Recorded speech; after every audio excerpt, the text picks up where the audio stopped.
শিয়ালের শিক্ষা। একদা কোনো এক বনে সিংহ, শিয়াল আর এক গাধা অন্য জীবজন্তুদের সঙ্গে থাকত। একদিন সিংহ, শিয়াল আর গাধা একসঙ্গে শিকার করতে বের হলো। শিকারে বেরোনোর সময় সিংহ সবাইকে বলে দিয়েছিল, আমরা তিনজনে যখন একত্র থাকছি তখন শিকার যা পাবো তিনজনেই সমান ভাগ করে নেব। সিংহের প্রস্তাব সকলেই মেনে নিল।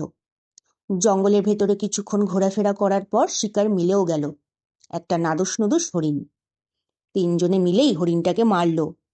তখন সিংহ গাধাকে বলল, ভাই গর্ধব, হরিণটাকে তুমি আমাদের মধ্যে ভাগ করে দাও। গাধা তখনই মাংস ভাগ করতে বসল। সে অনেকক্ষণ ধরে হরিণটাকে সমান 3 ভাগে ভাগ করল। তারপর সিংহকে বলল, নাও ভায়া, এর যে কোনো একটা ভাগ পছন্দ করে নাও। গাধার কথা শুনে আর মাংসের ভাগ দেখে সিংহ তো রেগে কাই। সে হুঙ্কার ছেড়ে তক্ষুনি গর্জন করে গাধার ঘাড়ে ঝাঁপিয়ে পড়ল আর এক চাপড়েই গাধাকে মেরে ফেলল।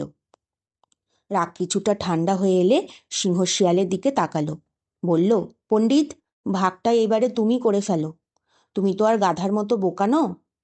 শিয়াল এতক্ষণ কাণ্ড দেখছিল আর সবকিছুর অর্থ বোঝবার চেষ্টা করছিল। দেখে শুনে ইতিমধ্যেই সে বুঝতে পেরে গেছে যে মাংস ভাগ করার ব্যাপারটা সিংহের একটা ছল মাত্র। সিংহ মুখের সমান ভাগের কথা বলছে বটে, কিন্তু নিজের ভাগ অপছন্দ হলেই এই কথা আর তার মনে থাকবে না। তার তুলনায় সিংহের গায়ের জোর বেশি। সে যা করবে তাই তাকে মেনে নিতে হবে। শত হোক শিয়াল পণ্ডিত বলে কথা, গাধাকে চোখের সামনে মরতে দেখে তার শিক্ষা না হবার কথা নয়। সে সিংহের ভাগে সমস্ত মাংস সাজিয়ে দিল আর নিজের সামান্য এক টুকরো নিজের জন্য রাখল। সিংহ শিয়ালের ভাগ দেখে বেজায় খুশি, মুখে আর হাসি ধরে না তার।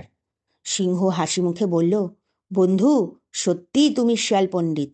তুমি যেভাবে মাংস ভাগ করে দিয়েছ এমনটি আর কেউ করতে পারে না।